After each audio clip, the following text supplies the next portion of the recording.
Start. नमस्ते दोस्तों, आप सबका स्वागत है मेरे चैनल सुयोग धुत में। आज प्रोग्रामिंग इन सी इस सीरीज के अंदर हम देखेंगे स्कैनएफ फंक्शन।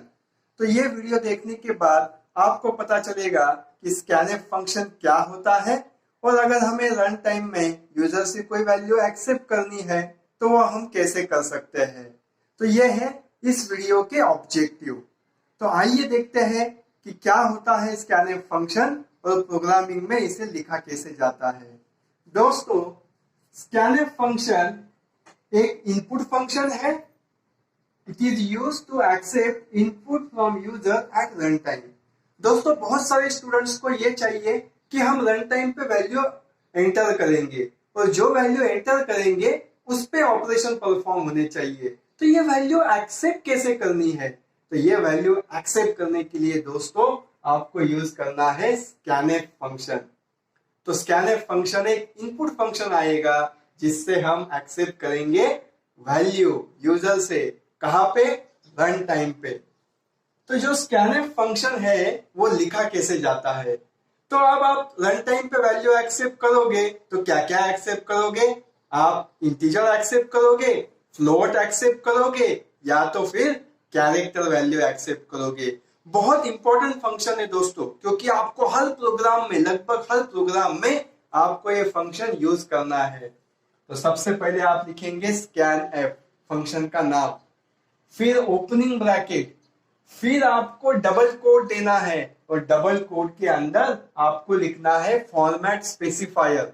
फॉर्मेट स्पेसिफायर मतलब क्या? मान लो आपको इंटीजर वैल्यू एक्सेप्ट करनी है तो आप लिखेंगे %d। मान लो आपको फ्लोट वैल्यू एक्सेप्ट करनी है तो आप लिखोगे %f। और मान लो आपको कैरेक्टर वैल्यू एक्सेप्ट करनी है तो क्या लिखोगे? %c। तो ये फॉर्मेट स्पेसिफायर यहाँ पे आपको स्पेसिफाई करना है और ये किस पे डिपेंड होगा? जो वैल्यू आपको एक्सेप्ट करनी है उस पे डिपेंड होगा। तो जो भी फॉर्मेट स्पेसिफायर है वो आपको डबल कोट में देना है। उसके बाद आपको देना है कॉमा, फिर आपको लिखना है एंड सिंबल। तो ये एंड सिंबल क्या होता है? ये एक एड्रेस ऑपरेटर होता है। और एंड के बाद आपको लिखना है वेरिएबल का नाम।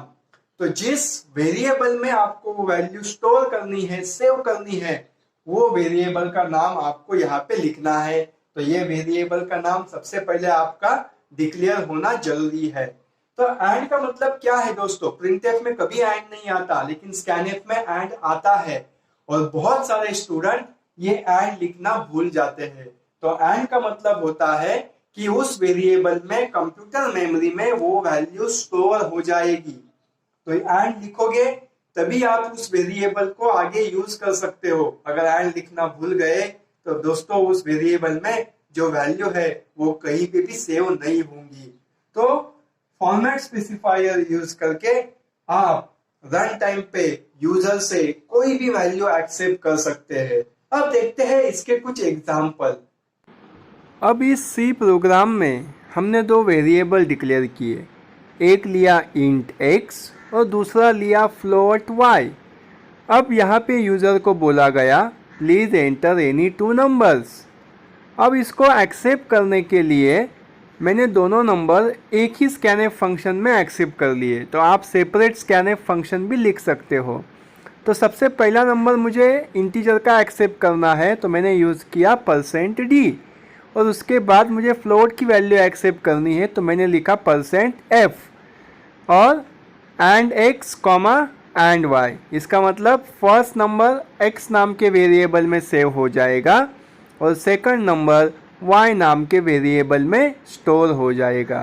तो ऐसे आप स्कैनएफ फंक्शन यूज कर सकते हो।